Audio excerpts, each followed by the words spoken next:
Vous écoutez Samedi de lire avec l'auteur invité d'Amélie Boivin-Enfield. On est maintenant rendu au moment de l'émission. Mes auteurs invités de cette semaine, Pierre-Marc Tremblay et Marc-André Rivard, vous présentent leur coup de cœur littéraire. Et on va commencer avec le coup de cœur de Pierre-Marc, Le guerrier pacifique de Dan Millman. Pourquoi Absolument. cet ouvrage-là? J'aime l'énergie qu'on retrouve dans ce livre-là. Peu importe les changements qu'on veut faire chez soi ou dans nos organisations, ça prend la rigueur, ça prend l'effort. Puis le guerrier pacifique, c'est un hommage à l'effort. C'est un hommage à l'effort au quotidien. C'est vraiment cet hommage-là, je le vois partout. C'est pas juste de s'asseoir puis de prier, même si ça fait la job, ou de s'asseoir et méditer. C'est plus que ça. C'est tous les jours de méditer, ou tous les matins de s'entretenir, tous les matins d'aller courir. Puis je pense que j'ai beaucoup appris de ce livre-là. Je dirais que dans tous les livres que j'ai lus, c'est celui que je relis le plus souvent. Ah oui? Absolument. Puis il y en a d'autres, là, comme Le prophète de Khalil Gibran, ou des choses comme ça, ou La clé de Grace Kessette. Il y a plein de livres comme ça. Mais je dirais que l'hommage à l'effort, l'hommage à la rigueur, je le retrouve dans Le guerrier pacifique. Probablement aussi qu'il y a un petit côté de moi là-dedans, un petit côté guerrier, un petit côté bagarreur que je retrouve. Parce que même à travers la spiritualité, l'effort que ça prend, le courage que ça prend pour passer à travers la vie puis de continuer à s'améliorer, on a besoin d'être inspiré. Ce livre-là, il est profondément inspirant. Et tu l'as découvert comment, cet ouvrage-là? Mon Dieu, ça doit faire 20 ans ou 25 ans, je crois. C'est la preuve que c'est un livre marquant. Absolument. C'est un livre qui a été écrit, j'imagine, des années 80. J'avais lu ça je dirais que, je me souviens pas dans quel moment, je me souviens que j'étais dans un chalet, un week-end. Puis c'est à ce moment-là que je dirais que j'ai trouvé la clé qui ferait la différence pour moi, la clé de tous les matins, la clé de l'effort quotidien, chaque jour, l'effort, aussi la force pour faire l'introspection, comment ça peut nous emmener plus loin, même si à court terme, on a l'impression qu'on n'y arrivera pas. C'est pas toujours facile. Non, c'est pas facile. Il n'y a rien qui s'accomplit sans courage.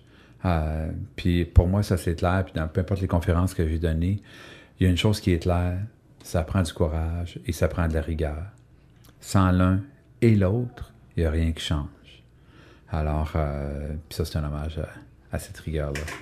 On rappelle le titre, c'est Le guerrier pacifique de Dan Millman.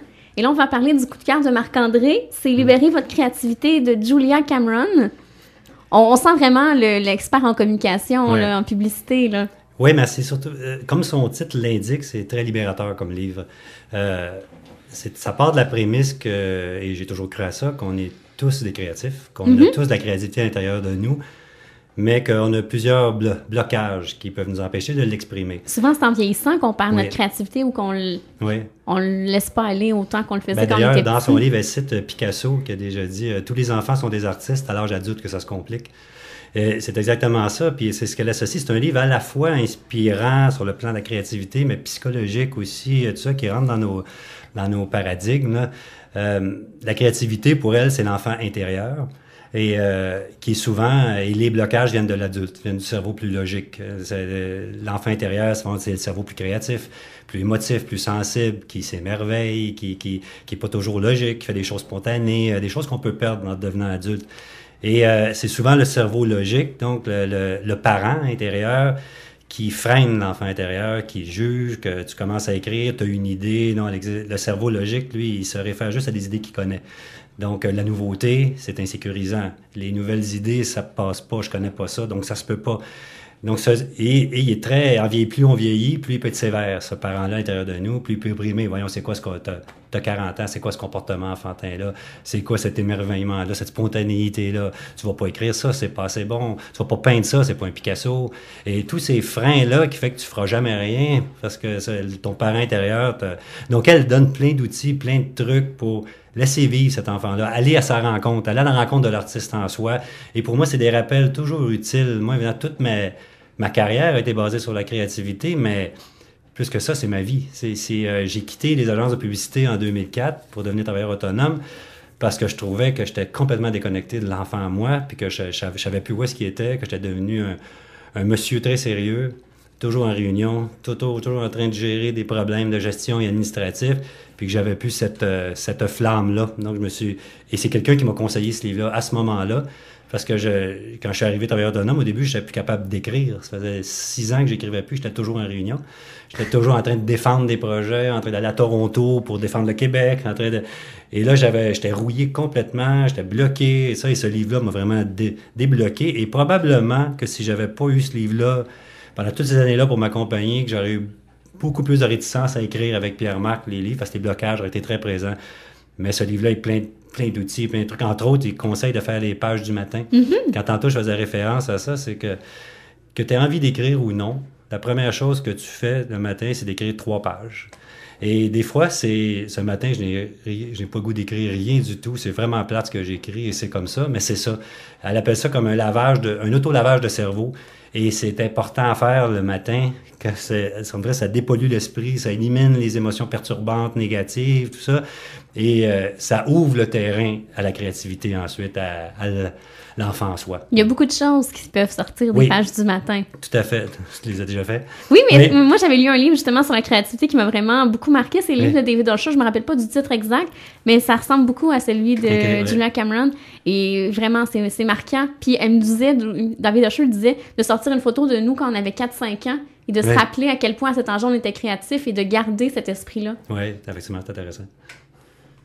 Et dans cet ouvrage-là, est-ce qu'on parle de la créativité dans tous les sens ou c'est vraiment plus spécifique? C'est très général, en fait. Puis c'est qu'elle fait des ateliers de création depuis 20 ans. OK. Et elle a travaillé autant avec des grands réalisateurs, des grands cinéastes, des grands metteurs en scène, que des gens qui n'ont jamais travaillé, des comptables, qui n'ont jamais travaillé créativement, puis qui veulent commencer à écrire des choses, puis elle les accompagne, elle les encourage. C'est la créativité dans sa vie aussi, donc réinventer sa propre vie, faire des nouveaux choix, tous ces changements-là qui sont souvent insécurisants parce que le parent en nous dit tu connais pas ça, va pas là, mais donc c'est de la créativité dans ses propres gestes aussi, dans ses actions, tout ça, c'est très général. Et ça fait longtemps que tu as découvert cet ouvrage-là? En fait, on me l'a conseillé en 2005, quand je suis devenu travailleur autonome. Je pense que ça a été écrit en anglais en 1992, au début, traduit en 1995. Okay. C'est défini aux États-Unis comme un livre culte. En tout cas, moi, c'est un livre accompagnateur très, très important. Alors, on rappelle le titre « Libérez votre créativité » de Julia Cameron. On s'arrête et dans les prochains instants, c'est moi qui vous présente des ouvrages que j'ai lus cette semaine.